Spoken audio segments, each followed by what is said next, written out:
Coach Dylan Carter with 2 3-run home runs. How big were those swings for y'all tonight? I wasn't sure they were both 3-run, but that's pretty cool. That's they're really big, and the guys that were in front of him were really big. I mean, you know, things like that happen. You know, a lineup has 9 guys, and those guys in front of him got on base and set it up, and he put a good swing on a couple balls. Both hit them both in the same spot, huh? I know we just talked about it the other day, but I mean, he's batting .421 now. He also reached base, getting hit by a pitch and with a walk. How have you felt about his approach? It's like Kenny Rogers, you know, never count your money while you're sitting at the table, right? You just keep playing, keep showing up, preparing, and you know, it's he's been around, played the game a lot, and you know, he's got some results tonight. He plays. There's a lot of games, you know, he might not get a hit. He helps you win the game, and getting on base and all that stuff is, you know, is what it's all about for him. You've always seemed like you've always had a lot of faith in him, though, right? I mean, yeah, with how well he plays defense. Yeah, we've always said, I mean, if you can really defend, you know, at a high level, it allows you to stay on the field, and he's one of those guys that can do that. And the higher you up you go, obviously it's harder for an outfielder because all those guys hit. But at this level, if you can really, you know, the way he plays center field, it's hard not to stick him out there. Coach, what did you think of Ryan Free today? Thought he was really good. Thought the pitch count was right where we needed it. I mean, really just needed to get him out of there. Obviously, probably could have thrown a little more if we needed him to. The second inning, I mean, obviously, I want to make that play at the start of the inning, but he battled through it and picked his teammate up. That's what it's about. Coach, Iowa, at least so far in the season, has been a really good pitching team. So, yeah. I mean, is that a positive taken away as far as how your offense did produce tonight? Oh, I think so. I mean, I think I think there's a side of me that thinks good hitting beats good pitching, and there's a side that, you know, if they're on with a Texas Tech jersey on, good pitching beats good hitting. And you know, the kid they threw tonight beat us last year, and threw the ball really well, punched a bunch of guys out, and so yeah, I was really proud of the way the guys handled him, and obviously the bullpen guys. I mean, yeah, we put together some good at bats. So had a lot of. I mean, again, going into the day, I'm looking at his name, Langenberg, and he's a tough matchup. I mean, he's got good changeup, good fastball. Will Burns' first career double, first career triple, finally kind of Yeah, he's. breaks out. Yeah, I mean, you're talking about a guy that's supposed to be in high school, and he's kind of getting going and getting his timing, and he's been making pretty good decisions on what pitches he swings at. I think now you're starting to see some timing come into play.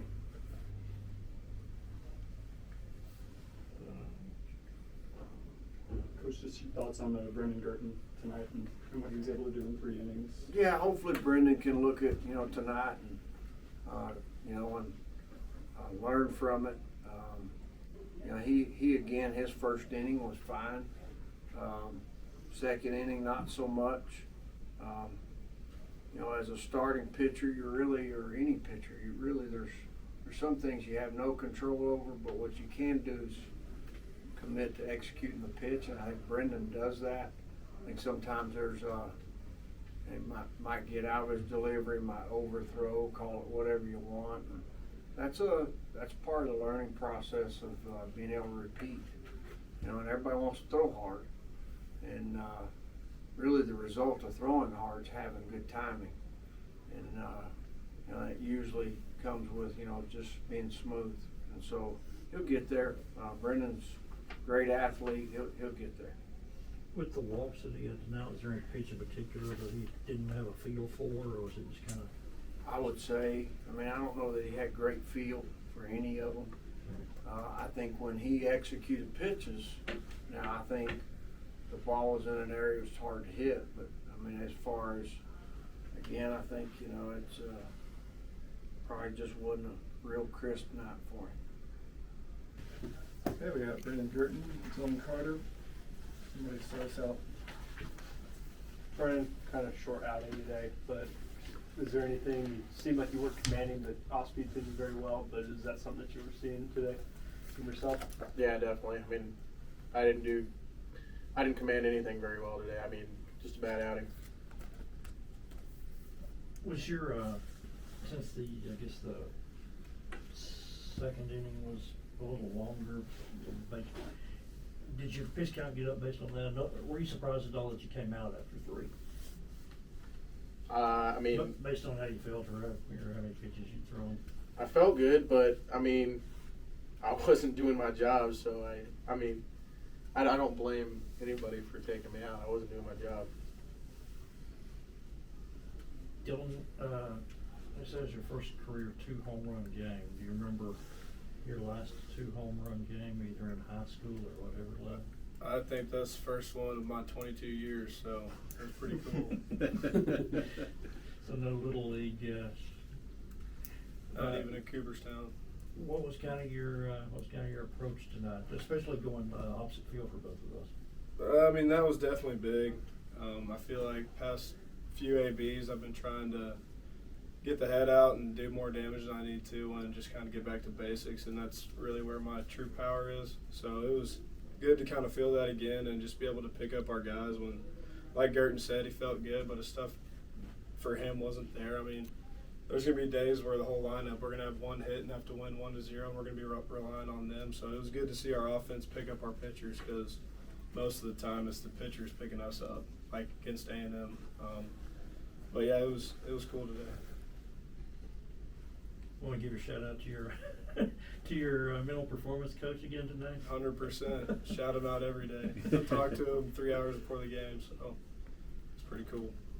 How long is a normal pregame conversation for you? Probably 30 minutes. Oh, really? Yes, sir. Does he give you new stuff in different conversations, or is it more just kind of reinforcing things that y'all have gone over before? It's kind of a reinforcement, just visualization and visualizing success no matter what. So I was asking Tim a moment ago about, he's always had a lot of faith in you, kept you in the lineup a whole lot. What does that, even when you've struggled, what has that meant to you, and to now kind of be rewarded? I mean, definitely shout outs to coach. I mean, last, I guess, 2 years has been really rough for me at the plate, and I kind of knew coming into this year, like, I got to figure out on offense because, like y'all said, I think it was earlier this week, the talent around us is insane this year. So I've just kind of really stuck with my defense and focused a lot more offensively and what I need to be doing to stay in the lineup, and that's kind of been helping. So I'm gonna stick to that routine. I have one last one for Brendan. What do you take from tonight? What do you go forward with, just in your own prep and thoughts? Just to, kind of drop this one. I think if you dwell on it, you're going to have problems down the road. But, thankfully our bats were really alive tonight. Like, he has 2 bombs. It just seemed like everybody was raking. So, yeah, probably just not dwell on this one. You're going to have a bad outing here and there. So, just probably not dwell on it. All right. Well, thank you, fellas. Thanks, guys.